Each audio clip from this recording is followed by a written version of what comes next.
Señal directa.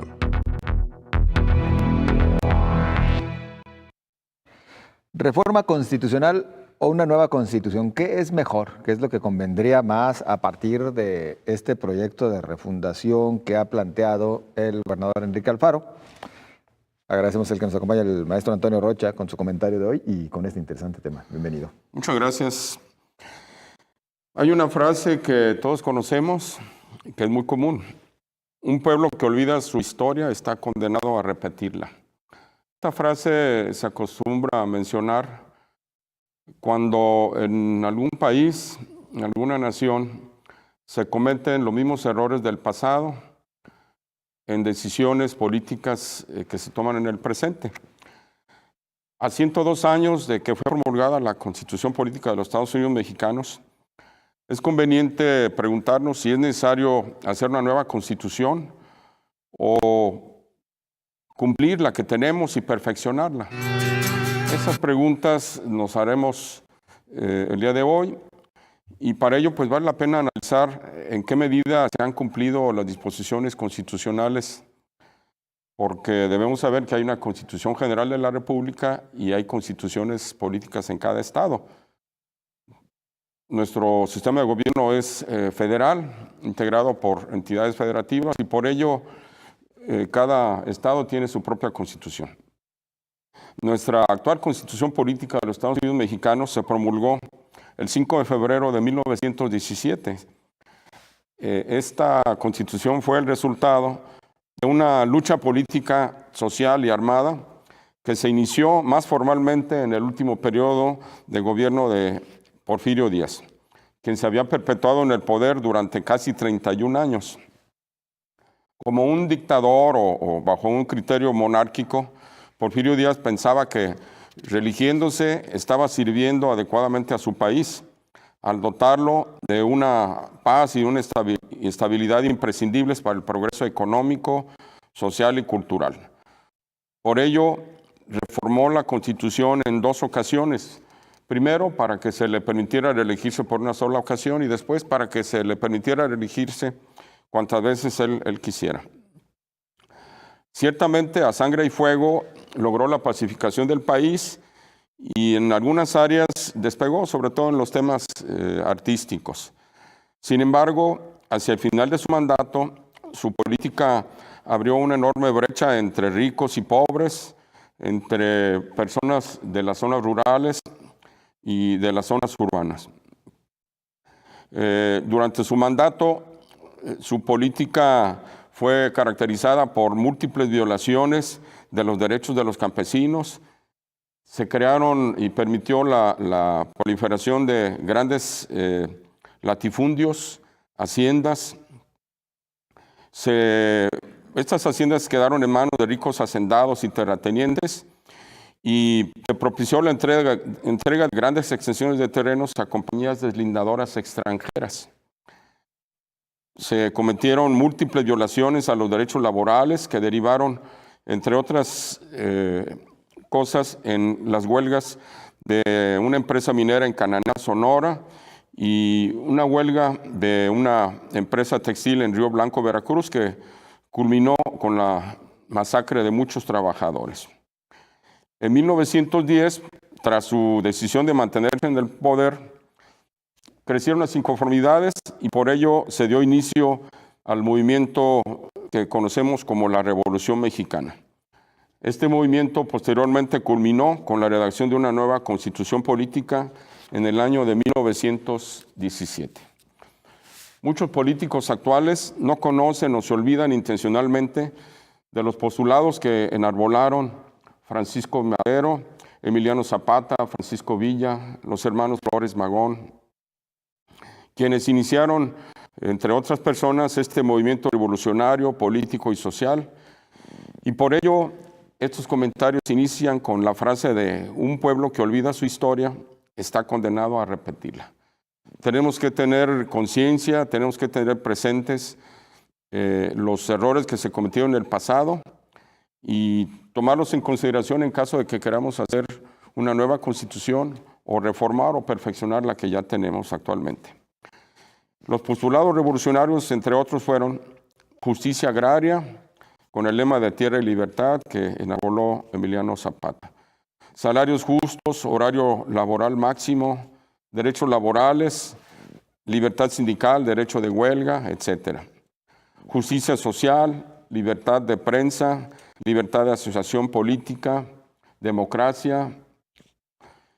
Y esta Constitución, entre otras normas fundamentales, estableció los límites y las relaciones que existen entre los tres poderes del gobierno y además la relación de los tres poderes del gobierno con los ciudadanos. La actual Constitución política, que se promulgó hace 102 años, contiene 136 artículos que se dividen en dos partes. La primera parte, que es conocida como parte dogmática, y los primeros 38 artículos hablan acerca de los derechos humanos y las prerrogativas de los ciudadanos mexicanos. La segunda parte, que se conoce como parte orgánica, es la que se refiere a los 98 artículos que hablan de la estructura de gobierno, de las facultades y atribuciones de los tres poderes y de la estructura federal, estatal y municipal. Y por último tenemos otra parte que es la que comprende los artículos transitorios que tienen que ver con disposiciones temporales y que surten efectos una vez que se logran los objetivos planteados en ellos. Vale la pena preguntarnos si es necesario hacer una nueva constitución o debe reformarse la actual y respetarse. Si hacemos una nueva constitución, se tienen que discutir en los congresos constituyentes uno por uno los artículos de esa nueva constitución. Si revisamos primero en qué medida se ha cumplido la constitución vigente en la actualidad y la perfeccionamos, quizás se tendrán que discutir algunos artículos que sean objeto de alguna modificación. Nada más para analizar en qué medida se han logrado los objetivos planteados en esta Constitución promulgada en 1917, que ha sufrido múltiples reformas.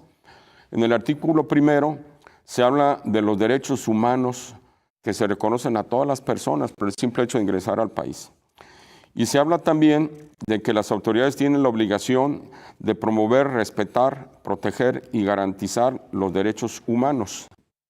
¿En qué medida se han alcanzado los objetivos planteados en este artículo primero?